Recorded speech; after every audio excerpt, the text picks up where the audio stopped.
On this episode of China Unscripted, the Chinese Communist Party is going after people in other countries. And inside China, they're using COVID to crack down more than ever before. Welcome to China Unscripted. I'm Matt Gnezda. And I'm Shelley Zhang. And joining us today, once again, is Levi Browde. He's here to talk about how the Chinese Communist Party is directly harassing and committing violence against people in other countries. Browde is the executive director of the Falun Dafa Information Center. It's an organization dedicated to ending the human rights abuses against Falun Gong in China.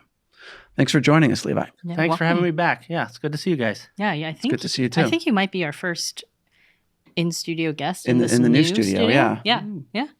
All right. Well, anyway, it's great to have you. It's been about a year. Yeah, that's right. And it's been a good year for persecution, hasn't it? Oh, dear. You already know the direction this is going. That is always the There's tension, always a lot right? to talk about. Yeah. There's for sure. I mean, look, if you can't make jokes about genocide, what can you make jokes about? Many, many other things. So you guys just published at the Falun Dafa Information Center. You published a report called Pandemic, Persecution, and Pushback. That's right. And one of the things you talk about is transnational repression. Mm-hmm. So tell us a bit about what that is. So that term is really just about tyrannical regimes going after people outside of their country. You tend to think of China and these other regimes as persecuting the people inside the country, but actually they're quite active internationally on the world stage. Freedom House actually published what I'd call a fairly groundbreaking report on this topic worldwide. And no shock, they found that China is the largest aggressor of all the countries in the world. Wow, congratulations. Yeah, did they get like a Guinness World Records plaque? I'm not sure if Freedom House sent them anything, maybe a mug, but they were definitely at the top slot, to no one's surprise.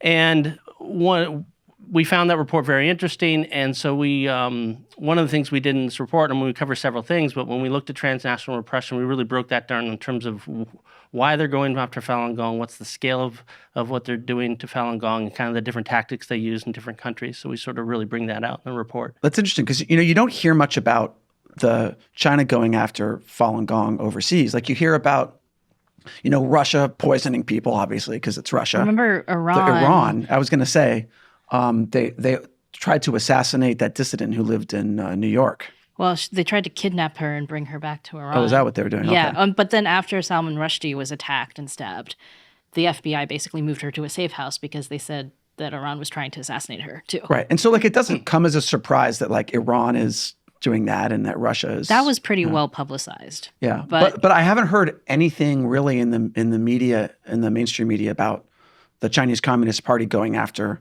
So they're going after just Falun Gong overseas or all sorts of groups? Well, they're probably fairly prolific at going after anybody that they don't agree with. I mean, the Tibetans, the Taiwanese, this has been happening to them for decades.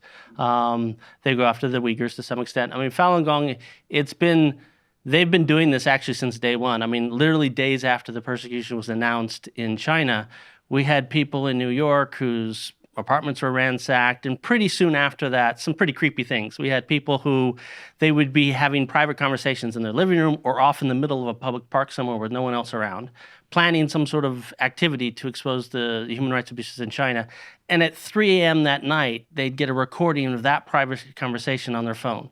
Death threats would come in, things like that. So this was late 90s. This was at the fall of 1999. So the persecution started in July, and actually not even the fall. I mean, right then. I mean, at the end of July into August, we had people in New York who were we had one person who had to flee New York, who was a sort of a very public kind of volunteer Falun Gong in the city. Because of her apartment being broken into and the death threats and stuff like that, she had to leave for a few months just to stay safe. So it started out kind of like that. It was a very sort of thug kind of behavior. Yeah. I actually had no idea. I mean, we're talking then about over 20 years of this going on. Yeah. Interesting that, I feel like... I'd never heard about that. I mean, you'd think, but I mean, it's a long time ago, but also if it's still happening and you still don't hear about it. Yeah, I mean, it's evolved a lot. I mean, a few years after the what I just talked about in New York, you still had stuff like that. We had a guy who was in his house in Atlanta, and he happens to be one of the chief engineers at that time, was just building the software that helps people in China break out of the firewall and actually reach the free internet. So he was helping do that kind of stuff, other human rights work. Some 2 Asian guys knock at his door one day in Atlanta, posing as water delivery people. They break into, the minute he opens his door, they break into his house, they beat him up, they wrap him in a carpet. Fairly nice house. They steal nothing but his computers and hard drive, and he's left unconscious and bleeding. And so those incidents have happened. We've had people beaten up in front of the consulate in Chicago and San Francisco and New York. And so that stuff has been happening for quite a number of years. What has evolved is it's gotten a lot more sophisticated, using their diplomatic missions, economic coercion, things like that. And since that time, we've had internal CCP documents coming out that very explicitly call for this. We have to take the fight to Falun Gong, divide them and conquer them in the United States and other places. So it is at this point, a very sophisticated mechanism that the CCP uses to silence Falun Gong. I remember about 4 years ago, we were in Australia with Chris, and we interviewed Chen Yongling, who was like a defector from the Chinese consulate in Australia. And he said that every Chinese consulate had someone in charge of like just going after Falun Gong specifically. Mm-hmm. And in many cases, teams, like a unit in each embassy. And that was sort of the shocker, because he came and testified before Congress here, a year or two after he had defected in Australia. And he kind of laid that out in front of Congress, and people were sort of like shocked. They're like, wait a minute, every single diplomatic mission has a team that goes after Falun Gong. That's all they do. And he tried to sort of get them across, because that was kind of his I think it was his primary and perhaps his only function in the embassy or the consulate where he was stationed in Australia. So yeah, I mean, and it made sense to a lot of us who, at that time, for several years, we've been facing, weird stuff. I mean, pro-Beijing community groups in the local Chinatowns, or even the student groups on Columbia University or other universities around, just violently, sort of viscerally organized against Falun Gong, and very much organized. It was clear these weren't just a couple people that were, had a little too much propaganda in the head. This was clearly, groups that were coming and attacking us. So when we heard Chen's testimony, we were like, yeah, this makes sense. Clearly, this is being pushed by the embassy. So this is all done, like, this isn't just the embassies or consulates deciding, like, let's go after Falun Gong. Like, that sounds fun. Like, it's a centrally directed thing. What do you guys want to do today? Yeah. It's one of the most there's a lot of convincing evidence of that. There are other defectors that have come out that have said, yeah, they're doing this kind of thing. But one of the things we got a hold of many years ago was an internal CCP document that's very explicit. I mean, it's very clear about, you guys have heard of the 610 office, right? This sort of Gestapo for Falun Gong. It's the extra legal agency, for your viewers in China, that's responsible for persecuting Falun Gong. Well, it's not just in China. They're actually responsible for persecuting Falun Gong around the world. And their main hub in China to coordinate the worldwide activities is in Tianjin. And so these internal CCP documents coming out of there that call for, I was surprised. I read a lot of CCP propaganda and sort of visceral, vile kind of things against Falun Gong, but how explicit they were in the language about going after Falun Gong, using economic means, using diplomatic means, divide friends, use cultural institutions. And I mean, it was very explicit and very sort of long about how you attack Falun Gong overseas. And it was this sort of CCP mandate. And that's sort of the guiding document from what you can tell. So it's like an instruction manual. It's an instruction manual. Yeah. How old was this document? Like, is it from the beginning of the Falun Gong persecution? Yeah, that's a good question. Actually, there's been a few of these documents, and the one specifically I'm referencing is relatively new. The document is new; it's relatively new, coming into our hands. We got it about 3 years ago. Okay. But there had been other documents before that, and there was a CCP official that defected and sort of brought the same message. It's like, yeah, guys, we're not just doing this in China. You know that, right? This is a global campaign. And it makes sense, because at this point, Falun Gong is that community, or out of that community, has been some of the strongest and most potent sort of whistleblowing of what the CCP is doing and what they're really up to. And so, yeah. Yeah, that is actually one of the reasons I was asking about how recent that document is, because I think like the Communist Party started going after Falun Gong in the late 90s, it feels like a long time ago. It feels like, kind of how free Tibet is not exactly top of mind Top anymore priority, for people. And so it's interesting to hear that even 3 years ago, they're still like, we have to go after them. Yeah, that's a good point. And I think what's interesting is, at least from what we can tell, there's different reasons over time. It's kind of had a three-phase approach. Like in the very first few years, this persecution was mandated from the top. The top guy in the CCP said go after Falun Gong predominantly for his own political power purposes. And so that's why it was number one. And that's why, he's going to the APEC meeting in 1999 and saying, hey, Bill Clinton, first thing I want to talk about, Falun Gong. And this was happening in the first few years. Wait, before let us join the World Trade Organization?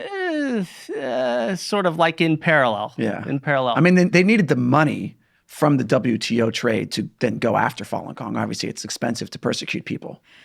And I think it's a good point. It's like the mentality, right? If something that is so important to trade is on the table, and yet the first time you see Bill Clinton in APEC, you say, you know what, let me hand you this big book on Falun Gong and why it's so evil and why we're going after him. Jiang Zemin actually handed Bill Clinton. Yeah, there's actually footage of this. You can see it. I think AP or CNN captured it, where he walks up and it's this big, stack of like books and magazines, and he hands it to him, and that's their first interaction. Like, okay, firstly, that's super weird because like heads of state don't like give each other a document at like a meet. Like that's like. And then he pulled out a comb and started combing his hair. I think. I don't know. I'm not sure. That was another time. That was Jiang Zemin combing his hair in front of the King of Spain. I think you're referencing. Yeah. He was kind of a weird guy. He was a weird guy, but like understatement. Yeah. So back to your question is like, why over so many years, why it's the top issue.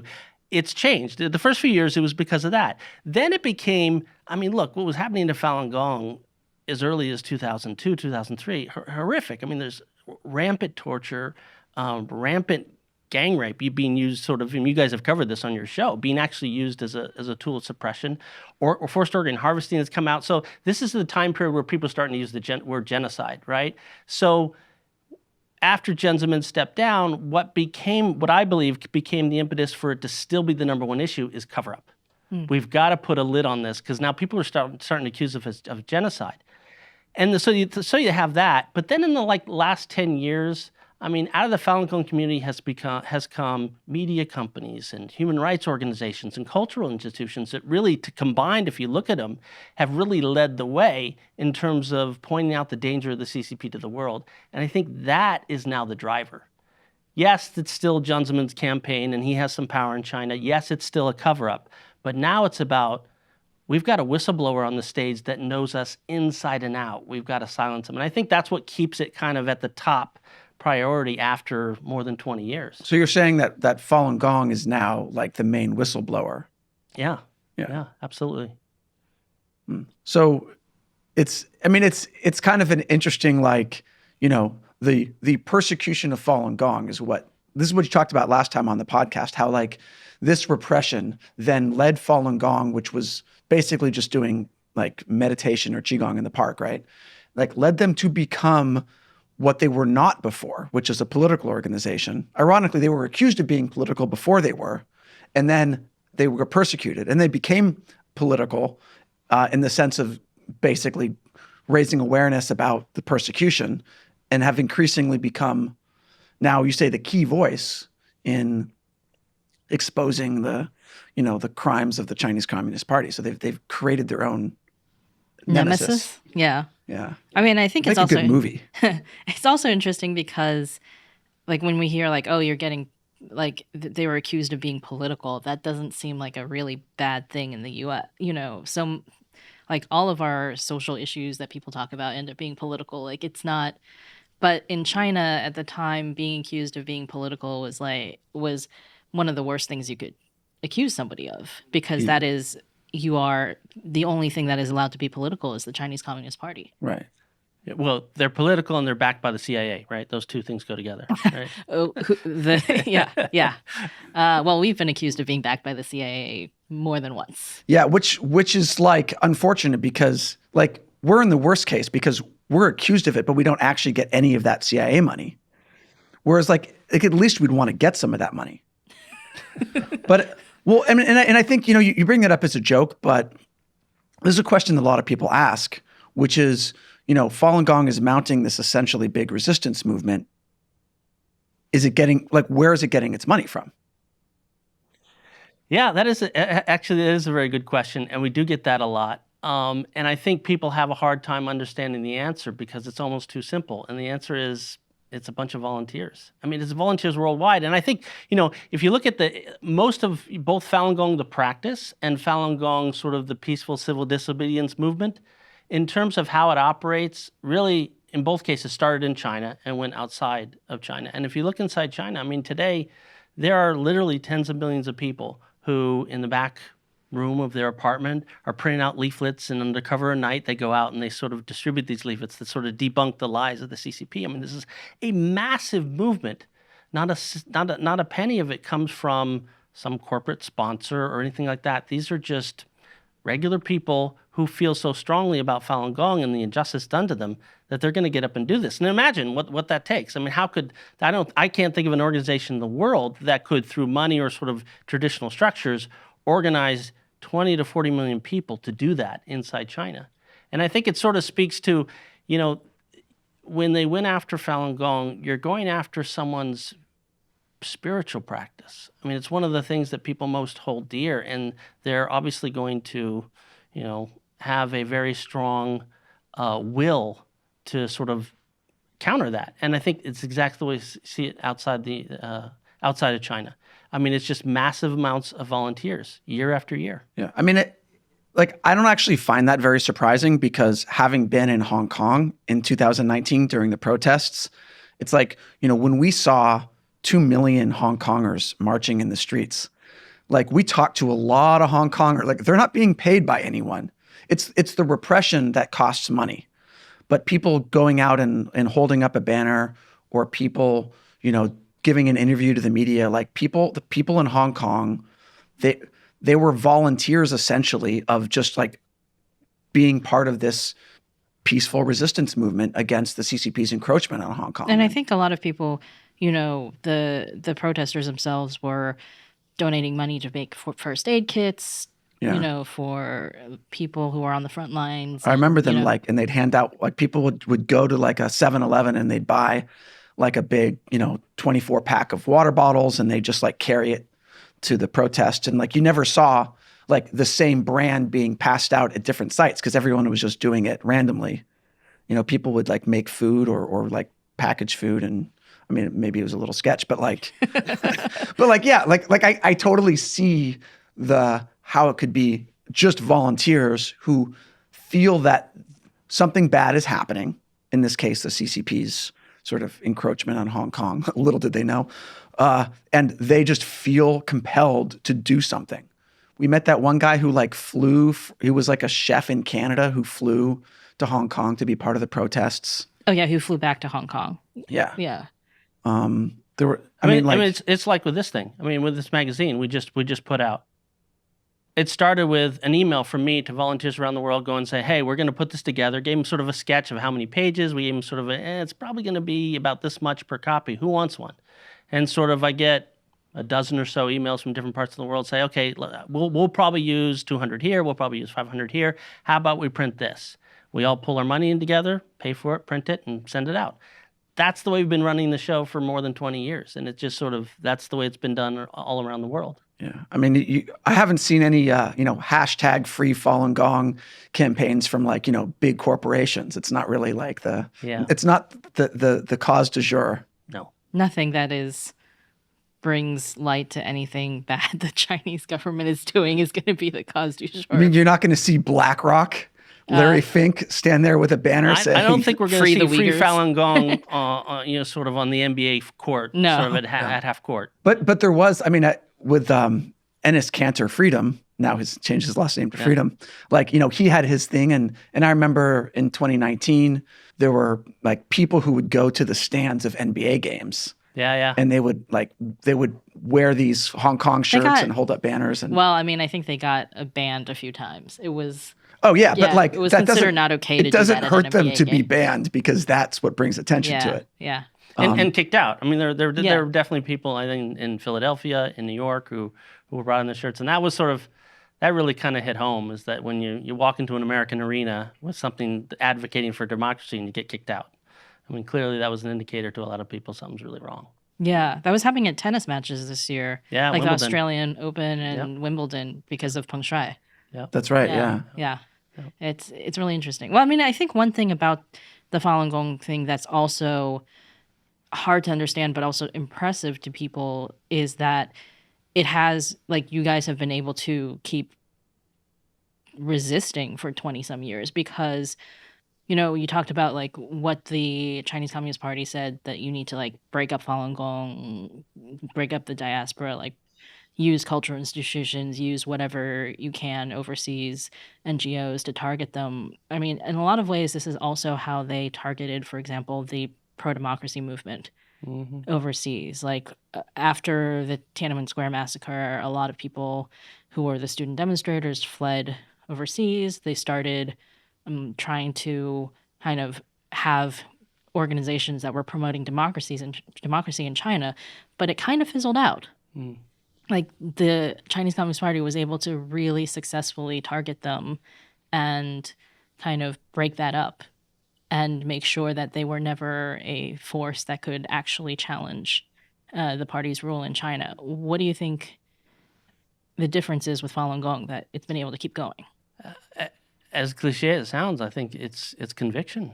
I mean, I think it's clear when you look at China in the 90s, right, when Falun Gong first was introduced in 92, is it spread so fast. And initially, yes, it spread because of all the health benefits. People were like telling their relatives, look, I mean, chronic things were going away. But pretty soon, or pretty quickly rather, people kind of delved into the fact that, you know, the books and reading them and the principles, and said, oh, this is actually a spiritual tradition. It's a tradition that is closer and more authentically connected to traditional Chinese culture than anything else that was going on in China at that time. And I think it really resonated at a very core place with people. It certainly does with me. I mean, I practice, and everybody that I know, it's something that's very personal. It's something that's been very empowering and life-changing. When you have something like that, and you have sort of a regime like the CCP coming after it, it doesn't surprise me that you're not going to have those people easily disband or have them lose enthusiasm and just go do something else. It sort of becomes very much a part of who we are. And I think that's what really has been driving, is just, and that's what I see in the community. If you look at the Falun Gong community and everybody I work with and the volunteers around the world, it's a very deep conviction that this is a very good practice. We have a right to do it, and there's something very evil coming after us. Now, there is one other component, and this is something I think the folks in China learned very early on, and then the rest of us caught on to, is that at some point we realized this is not just about us. The CCP and its sort of draconian ways and its ambitions posed a threat to everybody. And you saw this in the persecution of Falun Gong. It was sort of like you either be complicit or participate, or, you know, something horrible happens to you. It was sort of, it took the whole society just down. And we're starting to see that internationally. The more China reaches out and has more influence over businesses and politics and stuff like that. And so there is an extra element to that. There is a very conscious, well, there's an awareness among our community that this is horrific for us, but this isn't just about us anymore, because this is a grave evil that sort of it hangs over the whole world. And I think that's also very much in people's minds. I mean, it's very much part of our conversation. I mean, and it's not just some sort of distant theoretical thing. When we're planning on, you know, what methods used to expose, and what's more important, what's priority-wise, who should we talk to, how do we get the word out? We're thinking about that too, because of, you know, again, it's not just about Falun Gong anymore. Yeah, no, Communist Party is an equal opportunity persecutor. Yeah, very much so. That's kind of reminds me of Hong Kong, actually, again, because a lot of the Hong Kong protesters were like sharing that meme that's of the Grim Reaper going to each door, right? And there was like Falun Gong, like Tibet, Falun Gong, or Hong Kong, Taiwan is like the last one they haven't gotten to yet. And then, and then the world. The world, yeah. Or whatever it is, yeah. Yeah, so and a lot of people had that kind of idea that it may be too late for us, but at least we can go down fighting and also warn people. Like if people You mean don't, the people said to us in Hong Kong? yeah, like there are a lot of the protesters who kind of knew that this was not going to end well for them were kind of like, well, at least we can, if we can't be a warning, then, Yeah. I remember people saying that, and like it just felt so dark to me. But like this is a perfect example of like, first they went after Tibet, but I wasn't Tibetan, so whatever. That German pastor guy said. And we see this all over the place. I mean, there's like the tiger bench torture technique, for example. Yes, it had pre-existed Falun Gong, but it was really widely used on Falun Gong. And it was part of an arsenal or a little, what they're now unfortunately calling a torture kit, to use to break Falun Gong. And you start literally seeing these techniques after being trained in different labor camps starting to appear in the Uyghur camps and popping up in other groups. So it's, at every level that you look at this persecution, whether it's the detailed torture techniques or these grandiose ways of marshaling all of the missions around the world to go after and silence a group, it's already happening. They're going after other people. And it's not just persecuted minorities. I mean, this is the way they target the American public in some ways. We're now seeing those techniques in censorship and surveillance and stuff like that. I mean, it's already happening. So it's still very much something in our minds. Yeah, but they're getting better and better at torturing people. They're getting better and better at going after people. It's like you just gotta practice makes perfect. And now start with I'm not entirely clear what the tiger bench is, but like you start with that and then you get, progressively better at torturing people. But at the same time, what's interesting to see is that these days, particularly in the last year or two, you see just regular Americans that are pretty clear on what the CCP is doing and its ambition. 10 years ago, that was unheard of. The only people that really knew it were like the China watchers and people who weren't, in that sphere that aren't already bought up. And us screaming into the void on China Uncensored. Well, it hasn't quite been 10 years yet, but soon. October will be 10 years for Chris. And clearly it wasn't just a void because I think it's resonated. Yeah. I mean, it feels like that sometimes, but, it's screaming into the void. Thank you for watching. Firstly, what exactly is the Tiger Bench? Because I'm thinking of Tiger King. It's not related to the show. No. It's a bench that you're tied to. It's a little bit misleading because when you look at it, it doesn't say, oh, that doesn't look like that painful, but it's essentially a bench where your legs are tied down flat and you're sitting up, and it's excruciating, especially after they leave you there for several hours, if not a day. I mean, people who can't walk after getting up from it. But it's essentially a bench that you're tied down to in what looks like a sitting position. What does it have to do with tigers? That I don't know. Okay. That I don't know. All right. I just needed to sort of get to the end of that because it was weighing on my mind somehow more than many of the other things that we've been talking about. Perhaps your mind's trying to distract you from all the other stuff. From all the horrible things, yeah. I mean, I do think... It's a coping mechanism, Matt. Yeah. That's right, yeah. But that does remind me how, like, on Alibaba, like, you could buy interrogation chairs. Oh, I remember that, yeah. Yeah, like the metal chairs. It has gotten to the point where you can go on, like, the Chinese version of eBay and buy a torture chair. Like, that's how prolific the use of these devices has become. Well, but it just means there's a market for that, right? Oh, yeah. So, yeah. I mean, also how a lot of the quarantine camps that were built in China post-COVID were pretty obviously repurposed like labor camp structures. Yeah, they were like prefab detention centers. You can use them for Uyghurs. You can use them for COVID victims. You call it iron bars over the doors and windows. There were a lot of things that because the iron bars are to prevent COVID from getting out. That's why. Yes, that's thinking. Yeah, thinking. Yeah, they're really smart. Yeah. Actually, speaking of COVID, I'm curious about how that has affected things like the campaign against Falun Gong in China. Is it less bad since COVID because they've had to redirect a lot of resources to, their zero COVID policy and locking people up? Yeah, I mean, that was one of the interesting, one of the first things we go through in this report is several of the trends we were seeing. And that was the interesting one because you'd think with everybody locked up, especially in the Wuhan area initially, that all the numbers would go down. What we saw is that arrests and what we call harassment, because, the CCP breaks down your door, you're having the middle of dinner and sort of ransacks your home, yells at you, threatens you, and leaves. So what do you call that? That happens a lot to Falun Gong. It's just short of being actually detained and brought into a police station. So we call that harassment. Just so you know what that statistic comes from. So if you look at arrests and harassment, those actually went up a great deal starting right when COVID started. It was an enormous jump from just the year prior, whereas sentencing, as you would expect with everything shutting down, actually went down for like the first 6 months or 8 months. And so when we looked into that, it was very clear to us why that's going on. And that is, when something bad inside China happens, they look at the Falun Gong community as, to them, what it is, which is a network of getting information out of China. And so their impetus from the beginning, of course, has been to silence a religious minority, persecuted religious minority, but it is also to make sure that that network, which has proven very proficient in getting stuff out of China, doesn't get something out of China. And around Wuhan was some of the worst areas. So you saw cases of being arrested and harassment go way, way up. They actually had to bring police officials into the Wuhan area because a lot of them were sick with COVID in order to sort of manage this uptick on Falun Gong. And that was one of the surprising numbers that we saw in China.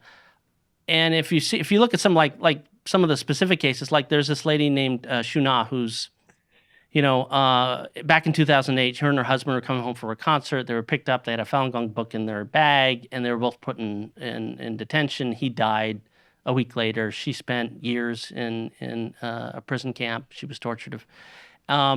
She's back out, and then along comes COVID, and she and a group of, I think, 10 friends were all arrested in this group arrest in Beijing, not because necessarily they practiced Falun Gong or anything like that, because they were taking pictures of what was actually happening on the streets of Beijing during the COVID period, where the CCP going, Beijing's good. We don't have a problem here anymore. And she was taking pictures and sending that out. So that was happening a lot. So they were really going after Falun Gong to silence COVID reporting.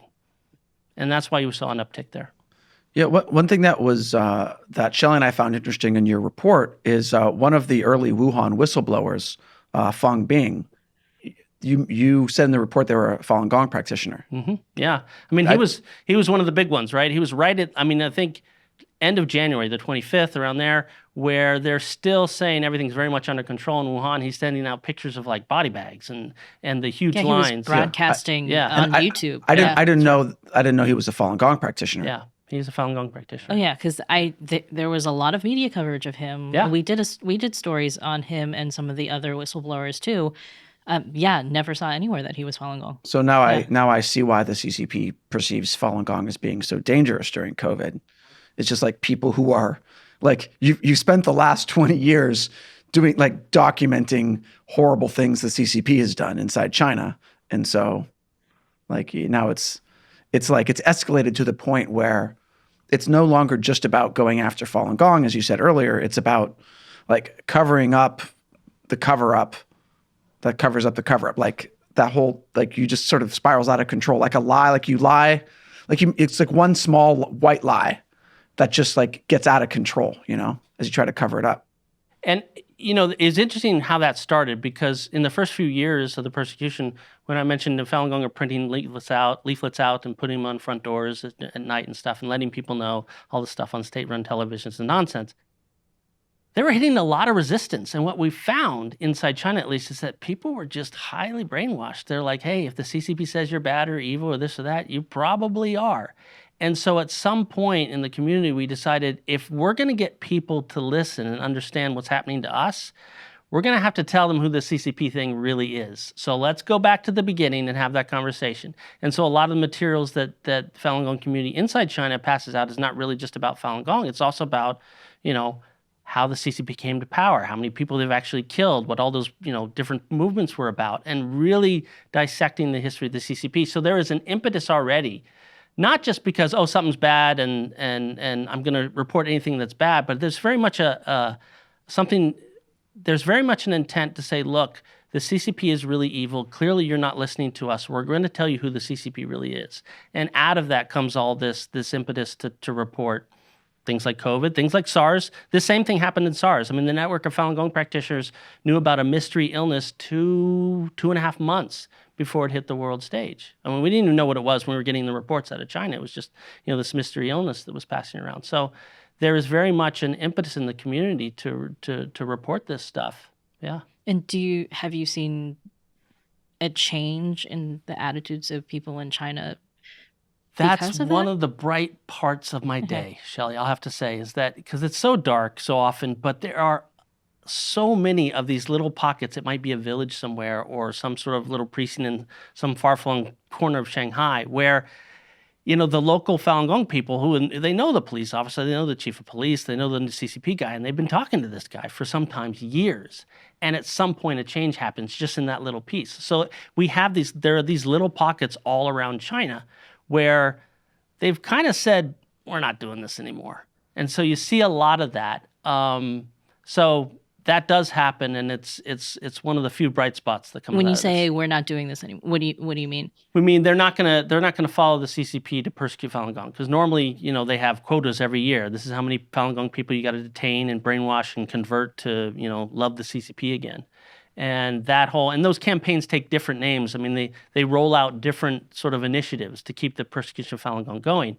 Can I just say that's a horrible idea to have a quota for how many Falun Gong to arrest every year? Because the problem is that you're actually incentivizing them to have more people practice Falun Gong and to release them earlier so you can keep arresting them to meet your quota. It's because you're going to run out of people? Yeah, is that otherwise you saying? run out. It's a really poorly thought out quota system. Just, if you're watching Chinese Communist Party, bad idea, don't do the quotas. You heard it from Matt. I didn't think about it from that angle, I got to say. Yeah. This is smart brain thinking, yeah. So, I mean, what happens if they don't meet the quota? Like, if they're like, Well, a lot of the times they get demoted. And this has been happening since the very beginning. I mean, this is something that Jiang Zemin almost pioneered. I mean, I think he elevated more generals in 1 year than all his predecessors over like a decade. I mean, he was crazy about elevating people who were going to support the anti-Falun Gong campaign and demoting and kicking out people. Well, that was his whole thing about building up the internal security apparatus, right? Because China used to be the military was like the big spending thing, and when they went after students in Tiananmen Square in 1989, it was the military who came in. But they don't use the military for internal stuff anymore because Jiang Zemin created this ginormous internal security apparatus through the PLAC, the People's, what is not called that? It's political legislative, the rest. It's an acronym. My brain went Action Committee. I And know, then I that's went, what it's, no. No, wrong country. Political Legislative Affairs Committee. That's the one. Led mission, sometimes yes, commission. led by that guy who looks like a thwomp. What's his name? Zhou Yongkang. Zhou Yongkang. Not anymore. He's in prison for the rest of his life. Oh, yeah, good. With power struggle stuff, right? But one of the things that changed is a few years ago, the spending for the internal security crossed the line where it's now greater than the spending on the military. And that's crazy because we've seen how much China's military, the People's Liberation Army, is building up. It's building up the army, the navy, their air force, their rocket force. And yet to see that internal security spending is still outpacing that. That's crazy. And I mean, if you think about it, how do you get, a person to go torture somebody? How do you do that? And this person probably has kids, goes home to his wife. And I mean, the monetary incentive to break a Falun Gong practitioner was enormous. And it still is a key factor in driving the persecution around the country. That it's just you pay people enough money and they'll torture anyone. I mean, I think you also have to do some psychological things about making them subhuman, right? This is not a person. You got to make the way that the Germans referred to the groups they wanted to go after, the Nazis, I mean, not the Germans, but they create, so this group is like a subhuman. This is like an animal, or the way the Japanese treated the Koreans as a inferior race almost. Well, you think about what Mao said even in one of his early speeches about the People's Democratic Dictatorship, right? And he was like, okay, the People's Democratic Dictatorship, the CCP is the People's Democratic Dictatorship, and we need to listen to the people. However, the counter-revolutionaries, the rightists, he listed a whole bunch of groups, and he's like, these are not the people. They're sub people. He didn't say sub people, but he basically was like, because they are against the revolution, they don't count, and that's the dictatorship part. Like, these people need to be controlled. Like, the counter-revolutionaries, the rightists, they need to be controlled. Right. And they are not the people, right? Yeah. So well, I'm not clear Mao thought very highly of people in general, because remember his whole thing about how like he told the Soviet Union that like, oh, we have 600 million people in China. If like half of them die in a nuclear war, like not a big deal. We'll just rebuild, right? Like he's like, we got a lot of people, like no biggie. Let's just say, the sciences were not Mao's strong suit. The sciences? Well, I was thinking biology, agricultural sciences, Oh, yeah, with the Great Famine and all. Well, I mean, I think you can say more broadly about the CCP. I mean, what are they good at? Are they financial wizards? Are they sort of, administrative wizards? No, but one thing they are very good at is character assassination.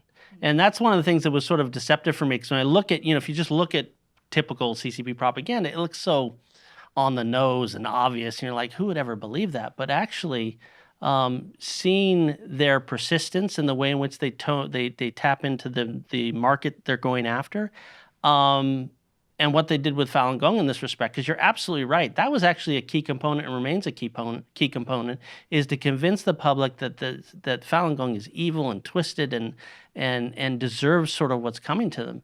That was a driving principle of the persecution, which was not in place in the first year. And that's why Jiang Zemin in that first year had so much trouble getting the rank and file to fall in line when it came to persecution of Falun Gong. He actually had to do a tour among the provinces, especially in the south, after I think a year and a half in, because people were just not buying it. And that and a number of other things finally twisted a lot of the people to sort of go against Falun Gong. And I remember the day actually when that sort of sunk in for me, because I had gone to Chinatown a lot as practicing Falun Gong, and I had a shirt that said Falun Gong, and it was, people would say, hey, there's a Westerner come to Chinatown, they'd welcome you into their store, they'd be all friendly. And there was a time, I don't remember what the exact date it was, but I remember the look on her face when I was walking down Chinatown. I had a Falun Gong on my shirt, and same kind of reception. She came out, she saw my face, and she's like, oh, here's a Westerner in Chinatown. Here's what we're selling. Very friendly. She looks and sees my shirt.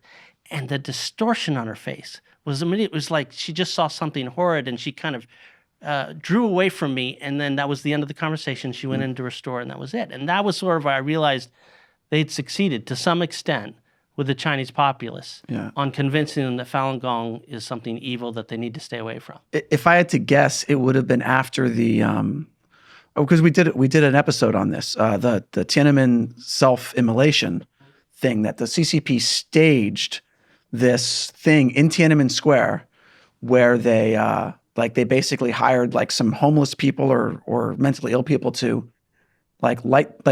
do like a Falun Gong type meditation and then light themselves on fire to make it seem like that's something that Falun Gong did, which was kind of believable because there were Buddhists who had done that in the past, but like apparently this is not it turned out like it was not Falun Gong who did it, but because they broadcast it, then they got this footage of people setting themselves on fire. The party said it was Falun Gong, and they broadcast it like daily on state-run media for like a year or something, and then.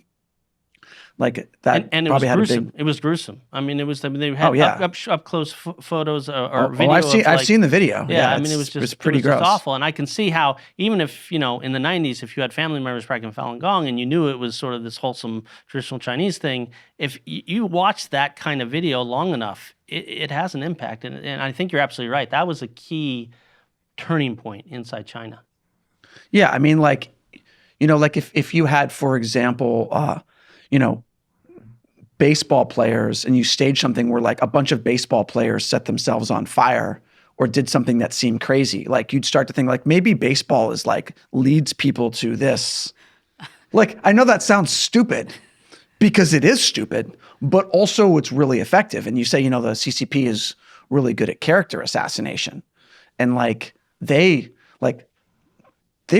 really did a great job of assassinating Falun Gong's character in China. And that's like one of their incredible successes, is to take something that was like widely regarded as like a big health benefit thing. And then like you go back to like 94, 95 or something. I remember right? seeing some documentary where they had a bunch of clips from Chinese state-run media that were praising Falun Gong, basically. Yeah. And it was, showing people like doing these exercises in the morning in parks and then interviewing people about how great it was. And then like the state-run media reporter would be like, yeah, this seems pretty great. Yeah. It just, kind of mind-blowing in relation to what happened later. Yeah. And I think what's interesting is that like the perception in China, whether it was people or like state-run media, was super positive towards Falun Gong for like, most of the 90s. And then like by the end of the 90s or, whenever early 2000s, it changed completely. And like it's crazy that people are like, this is just how human beings are though. But like, it's funny to think that like we can just completely change our view of something based on what is like repeatedly told to us in the media. Well, it's interesting. I remember having a lot of conversations with my Chinese friends when this was happening around 2003. And one of them sat me down one night. So we were going through sort of the propaganda stuff, and they pointed something out. And it was this footage of Chinese students being interviewed with the picture of the tank man, right, from Tiananmen Square. Mm-hmm. And like, hey, do any of you guys know who this is? And every single one of them said, no, not sure what that is. And the point of the news story was like, look how good the censorship has been. They don't even know what this is. And what my friend pointed out is, actually, most likely at least half of those kids knew what that was, but they knew not to say it. And his point was, what he made about Falun Gong is like, it's almost worse than making everybody hate Falun Gong. A lot of people, especially those who had family members or themselves had practiced, knew very clearly what Falun Gong was. But they also know they just lived through decades and decades of the CCP going after different groups. And when they go after a different group, it is horrific. A lot of people are going to die. A lot of people are going to disappear. They're so scared that they could be targeted, that they could somehow be wrapped up in this. They're willing to walk around and behave like they don't believe Falun Gong is good, even though deep down they do. And what you saw in China is a mix, and that mix changed over time. I mean, certainly there was a whole group of the populace that really were convinced by this horrible propaganda. It was like, oh, these Falun Gong people must be weird. But at least at the beginning, a larger population, most likely, is that one that was so scared, they just sort of like, yeah, that's evil. I don't want to touch that. And knowing, they're lying to themselves. They're living a lie. And then they're telling this lie to everybody else. And that's sort of really tragic because, what does that do to somebody when they have to walk through their life kind of like, I mean, we all lie to ourselves, Levi. I mean, I was thinking about this when you were talking about how you were talking about the leaflets and people deciding that they actually had to go back and explain the history of the Communist Party to people.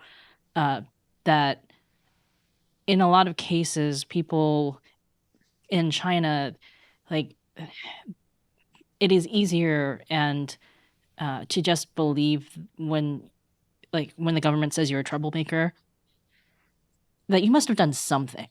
Not necessarily that you were exactly what the Chinese Communist Party said you were or had done, but like you must have done something.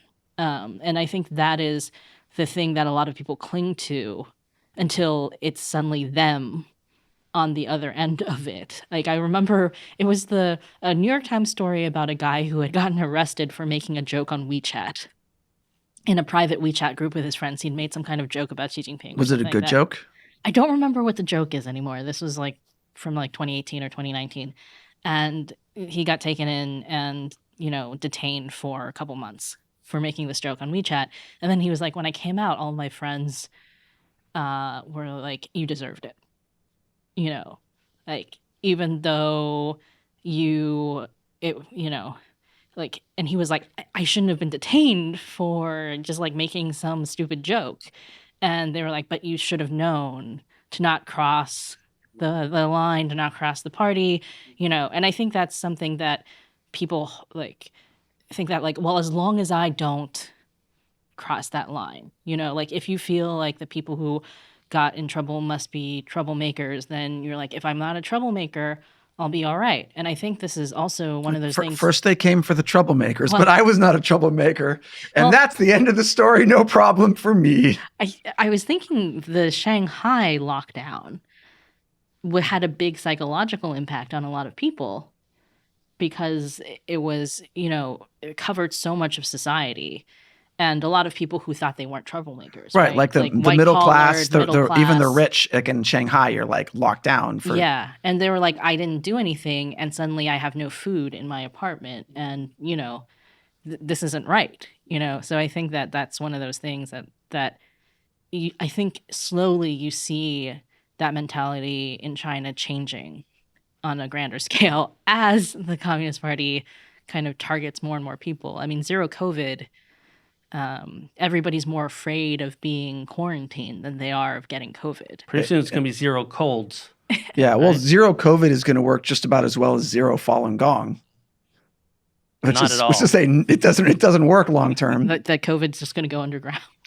Yeah, well, I mean, anyway, it's going to be endemic, but yeah, like eventually you're going to have to deal with it. I mean, it's interesting you say that because for the last 2.5 years, they've had literally a zero out campaign. That's what they call it, of Falun Gong, where they're going around the country. This is one of the trends we talk about in the report where, again, it's sort of like if you're going to persecute people for like going on 23 years, they have to breathe new life into it. So every 4 years, you see a new campaign and, new monetary incentives, all this kind of stuff. So back in 2020, there was the zero out campaign against Falun Gong. And the idea was to bring the number of Falun Gong practitioners in your area to zero. Wait, was this before or after zero COVID happened? Before. Okay. So this started in like April of 2020. Oh. No. Oh. Yeah. So, okay. So there was COVID.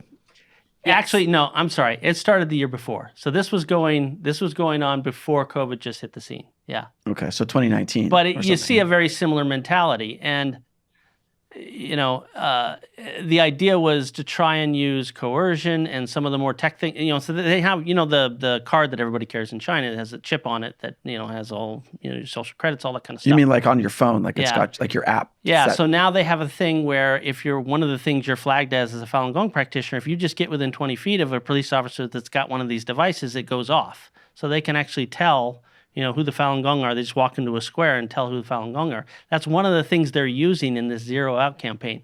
But you made the analogy, it's having less effective than the zero COVID policy. Wait. So if you practice Falun Gong in China, your phone has like because you're not going to put that on your own phone, right? No, they do it. They do it. So someone has identified you as Falun Gong. Like, would you have had to have been detained before or something? Yeah, they knew Okay. you, or they, maybe they weren't quite detained. Maybe you harassed, right? Maybe they know there's this community of 5 Falun Gong people in this neighborhood, and they've ransacked your home, they've confiscated stuff. Maybe you haven't been detained. A lot of them have been detained. Or maybe you're just suspected of being somehow Falun Gong, you've been identified. So then, like everywhere you go, they can essentially, and because like one of the things that they did with that they've used the zero COVID stuff for is earlier this summer, there were a bunch of protests because some of the local banks were not allowing people to make withdrawals. They're like freezing their accounts. And so people went to the protests.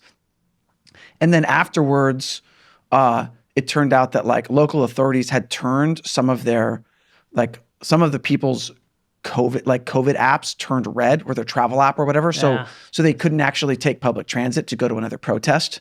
And it's like your phone turns red saying, like, you can't travel because you have COVID, but actually it's because they want to control your movement. Yeah. And so they can do that now to Falun Gong because everyone has cell phones. I think that like that case also was in a few cases, people had talked on WeChat or something like that about joining a protest and their code changed color, their health code changed color.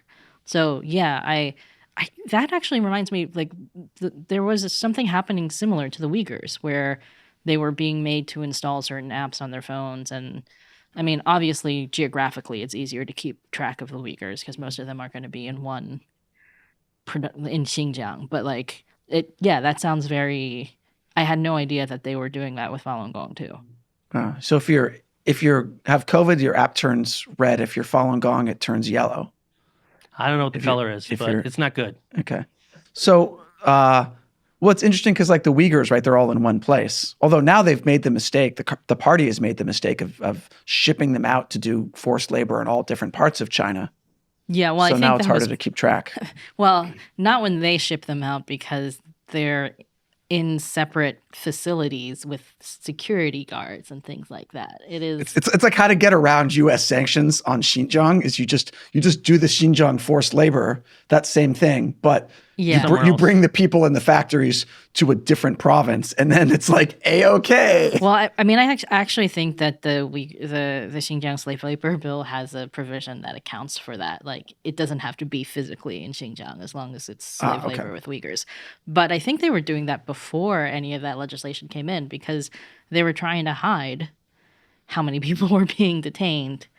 They were trying to kind of like disappear the population so that you wouldn't be able to tell how many people were in detention. And that's something that's been going on for years, a tactic like that. I mean, a lot of the Falun Gong and labor camps over the years will tell the stories of just the two locations, right? A lot of these camps have two locations. It's stuff where the actual slave labor happens and the stuff is made, then it's put on a truck, it's shipped over to the company warehouse where they say they make it, but they don't, and that's the official address and everything like that. So that kind of stuff has been going on for many, many years. What was that documentary that we watched, like Letter to Ma Sanjia, where there's like a guy Letter from Ma Sanjia, where he was like making like Halloween kits or something. Yeah, and then Halloween decorations. Because he was detained for practicing Falun Gong, and then like some American woman found like a Halloween decoration with like a "Help me, I'm in a labor camp" note, and then so.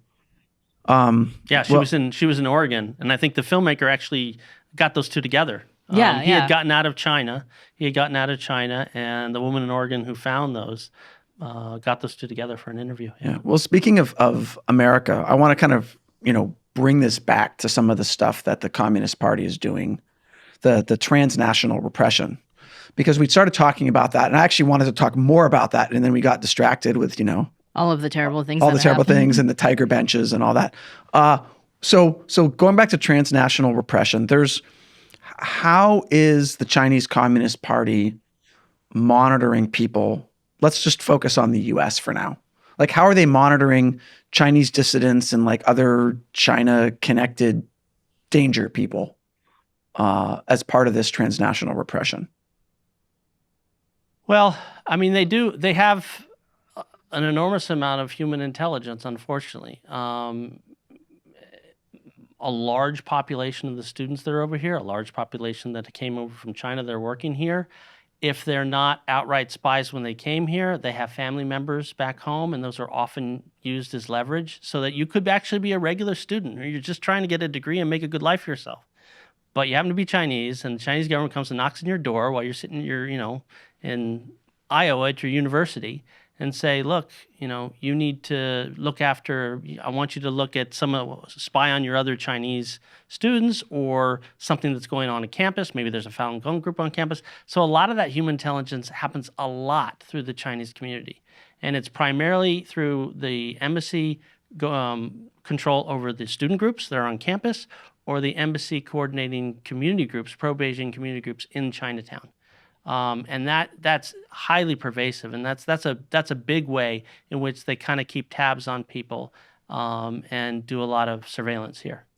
I remember because the FBI has started talking about transnational repression this year, and they had released some indictments of people who were basically accused of helping the Chinese Communist Party harass Chinese dissidents in the U.S. And one of them was a guy who actually was posing as also a Chinese dissident, where he had, for decades, been in the community of like activists, democracy activists, different groups, and kind of got people to confide in him, from Hong Kong or different places, and he was like passing along information to the Chinese Communist Party the whole time.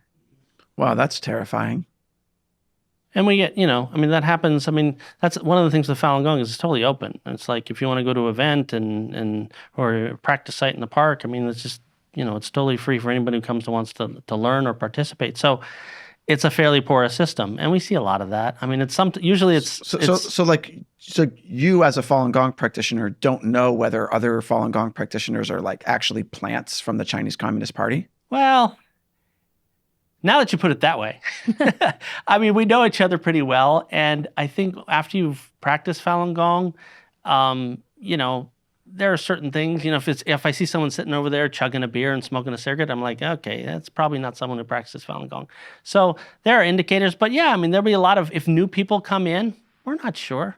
But the interesting thing is we found is we don't pay too much attention to it because there's not a lot they can find out that we don't, we're not When hiding much. When are you going to have the next parade? Yeah, when are we going to have the next parade? Or, when are we going to go sit in front of the Chinese consulate again? We're not worried about that. And quite frankly, a lot of those people, came over and they're here to spy on us, and they'll be like, at some point, they're like, I don't want to do this anymore. Can I have a Falun Gong book and start reading it? And they do. So we don't spend a lot of time on that. It definitely happens. They definitely have people come in and they're spying on us and trying to learn something, but it's just not something we're too worried about. What does concern you with the transnational repression? A few things. One, the violence, which continues. I mean, we talked about some of the stuff that happened to some of our folks, and that continues. I mean, whether it's in the United States or Hong Kong, certainly. I mean, we've had people beaten up with baseball bats and all kinds of stuff. We had someone who was shot. A guy who lived in Australia that was following this Chinese delegation. He was going to serve them with legal papers for crimes against humanity, things like that. A couple guys pulled up next to him with semi-automatic rifles and shot him. Where was this? This was actually, he was following this delegation. They had just landed in South Africa. So the shooting actually happened in South Africa, but this gentleman is from Australia. So a lot of beatings and death threats and stuff. So that we're certainly worried about. These days, we're also worried about the diplomatic pressure. And we talked about, John Zeman walking up and talking to Bill Clinton. There were people going into Condoleezza's office when she was National Security Advisor and sort of trying to spew a bunch of anti-Falun Gong stuff. And it happens pretty much at every level of the government and has for the last 20 years. I mean, we have mayors in small cities in America who will call us and say, I was just about to do a proclamation for you, and I got a letter from the consulate in Los Angeles telling me that they're going to pull out and not be our sister city if I support you. That stuff is rampant. And they go to our congresspeople, our mayors, our governors. I mean, they're constantly working on our government leaders to try and suppress us and silence here. So that's the second thing we're worried about. The third thing, which is the sort of hardest for us to do anything about, but is the economic coercion. And, you see that the NBA was a clear example of that. I mean, what happened when, Dallas, not the Mavericks, Dale Morey, Houston Rockets, right? The general manager. He retweeted something to support Hong Kong. Falun Gong is what I was going to say. Holland Gong. Yeah, you support different than the Falun Gong. So support democracy, right? As edgy as that is. It's a disgusting thing for an American to do, but go on. Like free Hong Kong, right? And so, the entire league went silent. Right. But they had like their whole broadcast in China basically shut down. Sure. But to wield that kind of power over the NBA on Hong Kong, which Hong Kong's very visible, it's democracy oriented, it's something the Americans understand. Now, imagine the amount of economic coercion they're able to do with Falun Gong, who is not as well known in American society as Hong Kong democracy or something like that. And so that is something we worry about, is that the economic coercion and the extent to which, early on the persecution, there were IT companies in America who are at trade shows in China saying, hey, you want to catch Falun Gong? Use our technology, use our routers, use our switches. We'll help you build this firewall and this surveillance mechanism. And that was sort of the early days when they weren't really guarded about it. I'm sure it's 10, 20 times worse now. Well, they don't have to, because now Huawei has stolen Cisco's technology, so they can do the routers and all that themselves. It's all homegrown. The ones that work anyway, yeah. Have you seen cases of economic coercion related to Falun Gong? It's hard. That's the hardest area to say, there's a smoking gun. You see weird behavior. You see, the media is maybe the most obvious, where they'll cover the Uyghurs. They'll cover, to some extent, Hong Kong, although there's some questionable stuff there. Total silence on Falun Gong. And yet, if you look at the raw data, the human rights reports, what is Freedom House saying every year? What's Amnesty saying every year? It's there. Right. So why the silence in some of the media? And so you have to, and then you look at the leadership of those media companies and you go, oh my goodness, they've got enormous deals in China. It would be completely bizarre if something weird wasn't going on there. So, because you mentioned the media and like, as we said, the COVID whistleblower from Wuhan, Fang Bing, was a Falun Gong practitioner. I didn't know about that until I looked at your report this week. Yeah, I actually went and did a Google search for Fang Bing Falun Gong because I was like, is that true? I haven't seen that anywhere. And it's interesting that never got mentioned. And so, let's talk about a few of these media companies that have ties to China. Well, I think we talked to about New York Times last time you were on, and some of the reasons that they may not want to report on. And their largest stakeholder is Carlos Slim, who's a Mexican billionaire who has very big, I think, automotive business interests in China. But I think you've got Washington Post with Jeff Bezos, who's getting all the Amazon products from China. Yeah. Well, Amazon did this weird publishing deal with like the Chinese state-run publisher, where they made a website to sell like Xi Jinping's books. Or like you can't leave bad reviews for Xi Jinping's book. Yeah. I mean, I don't know why you'd want to leave a bad review. I mean, it's such a well-written piece of work. I mean, I don't see how anyone could not like the governance of China. Just saying. Personally written by Xi Jinping. Yeah, that's right. Yeah. Anyway, so Amazon's got some weird stuff going on. Right. But all the media companies, like the biggest media companies have business. NBC has their broadcast contract with China and, no doubt. The Olympics. The Olympics, right. I mean, we had a group in Australia who were, just a group of volunteers, exposed to persecution in Australia. And they went to the media, and this was in the run-up before the 2008 Olympics. And at least one of the companies was honest enough to say, sorry, I can't cover you, otherwise we don't get to go to Beijing in a few months. And they just came right out and said it. But it's an obvious dynamic that's at work. And it's unfortunate because it's done a lot of damage. Yeah. Well, I mean, the damage is that, we are having a podcast where you essentially at the beginning kind of explained what Falun Gong is in a way that no one is like, what's a Tibetan, or like what's a Uyghur, or what's a Hong Konger? What's democracy in Hong Kong? Some people don't know who the Uyghurs are, but the Tibetans have done, the Tibetans, people got it because there was a lot of coverage, at least in the 90s, of Tibetans and I think the Dalai Lama had kind of a celebrity status that helped a lot. Richard Gere didn't hurt. Yes, that too. Yeah. So how do you make Falun Gong cool so that everyone is like, that's awesome. I don't want to practice Falun Gong, but that's a cool thing, and I want to have my hashtag. I feel like whenever you try to make something cool, it doesn't work. Does it? You mean personally me when I try to make that is true. No, that I is just meant in true. general, but I see how that sounds now. But I just meant in general because the opposite of cool is trying to make things cool. Oh. Okay. Yeah. Anyway, so maybe don't make I don't know, suggestion. Levi. Was there a question that you can answer there? Is he asking if I'm cool? I don't. I don't know where this podcast is going anymore. Usually, when Chris is here, we start to run off the rails close to the end of the podcast. All right. Here we go. Okay, here we go. Actually, one of the things I was going to ask about is you had mentioned them going after mayors, or just it is insane to me to think that one of the examples in your report of transnational repression was literally the Chinese consulate going after a Christmas parade in Perth, Australia, and trying to get Falun Gong banned from participating in a Christmas parade. And it seems so petty. You can't imagine the US government going to another country and going to the specific city community parade and being like, oh, sorry, you can't have a free Julian Assange, poster in this parade or something like that. You know what I mean? It just seems I don't know where I was going with that, but and I think what's deceptive about it is you sort of think like, okay, it's a Christmas parade. This doesn't have any material impact on anything. But if you look at it in the aggregate, and I think that's what's so telling about a story like that, if they'll go after something so small and so petty, well, do you think that's the only thing you're going after? No, that's just a tiny, tiny piece of a huge puzzle. So if you look at it in the aggregate, it's all part of the same thing. It's all part of silencing and marginalizing Falun Gong. Those are the two twin goals.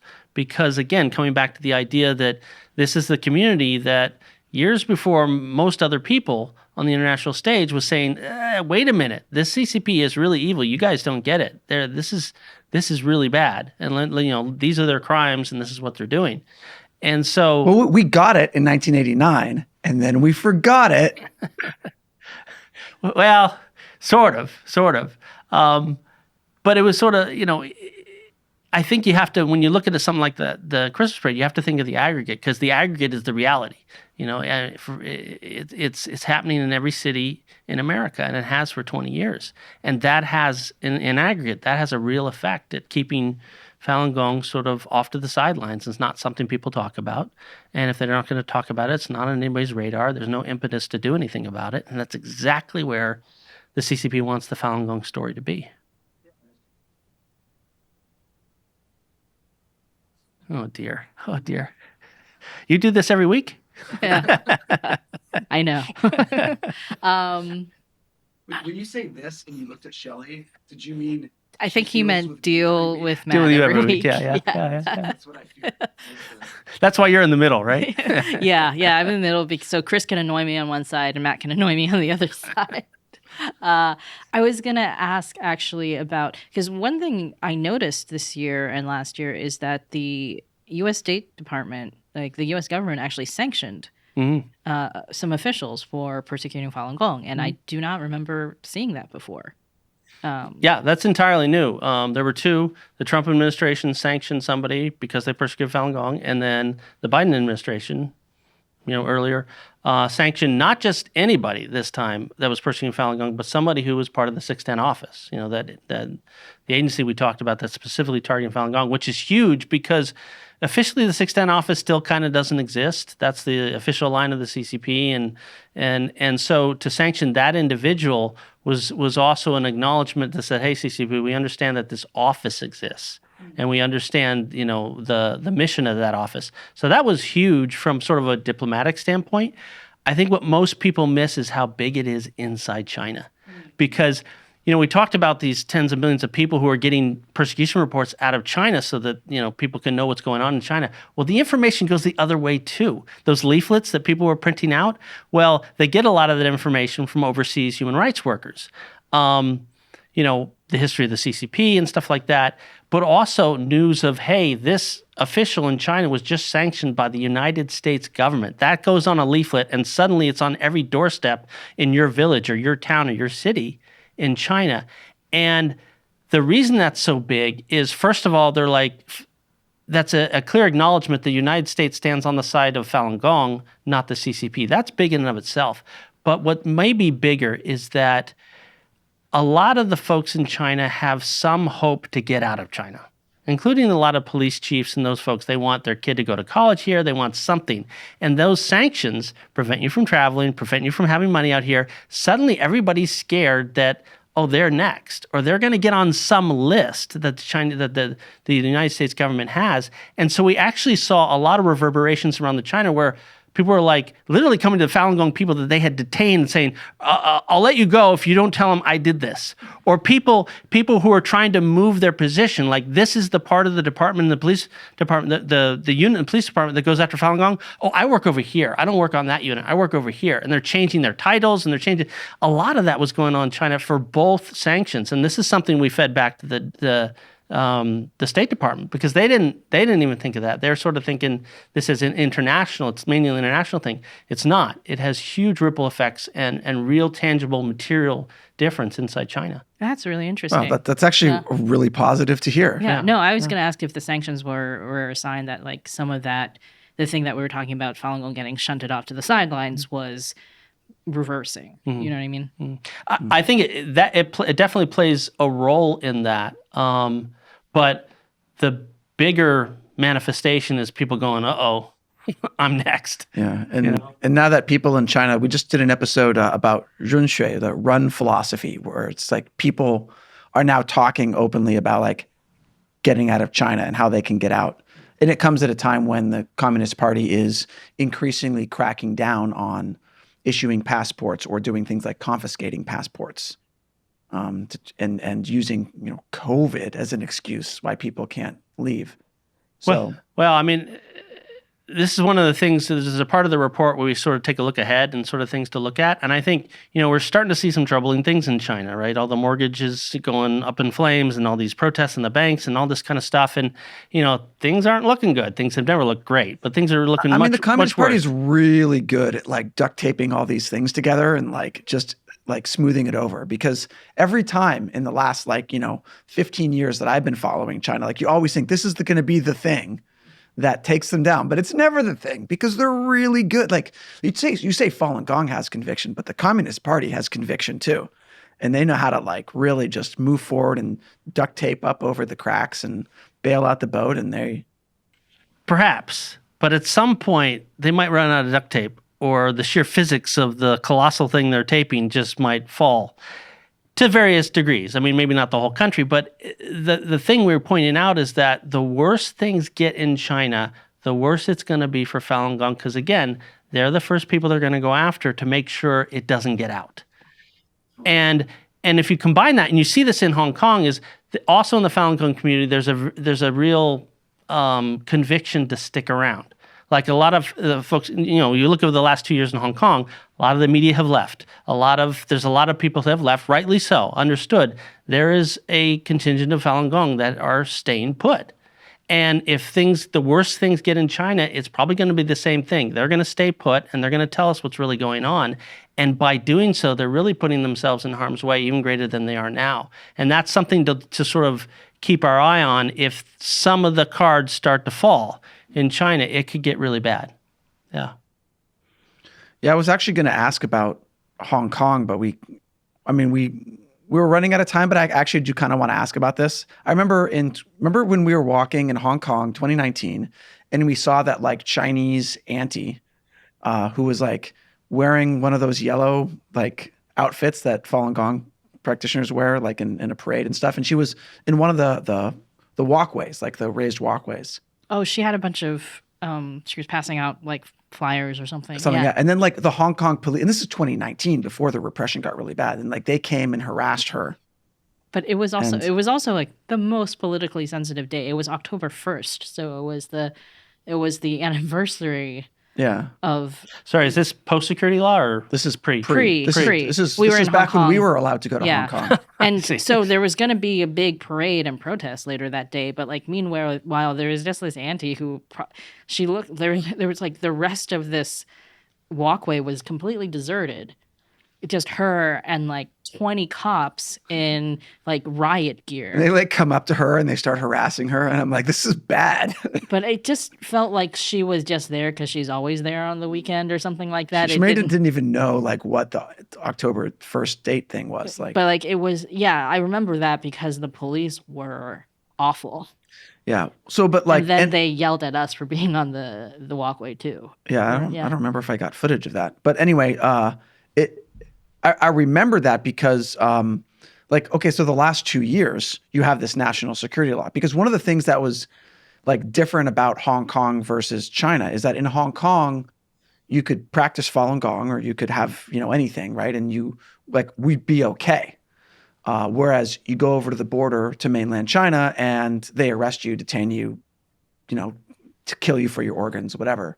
Hong Kong didn't have that. But now with the national security law, like they're going after people who held up blank white pieces of paper in protest, right? Like what are they doing now to Falun Gong in Hong Kong? Like how's that changed since the national security law?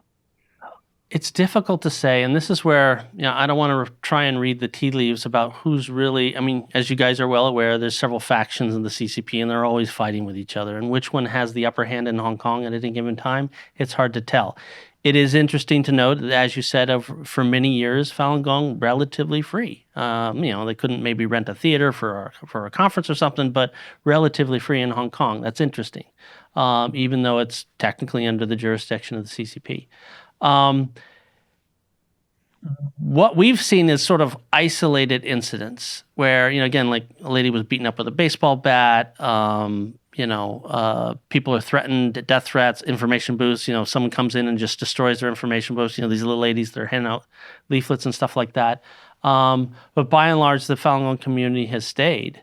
And it's not like they've all just disappeared. They pulled them over to the border, and put them in a prison in Beijing, which the national security law would authorize them to do. And that hasn't happened yet. Why exactly? Honestly, I couldn't tell you. Because again, it's very tough to tell which of the factions is really kind of ruling the day on what's going to happen in Hong Kong. Hard to tell. All right. Well, so let's end this podcast on some good news. I don't have any. Do you have any good news?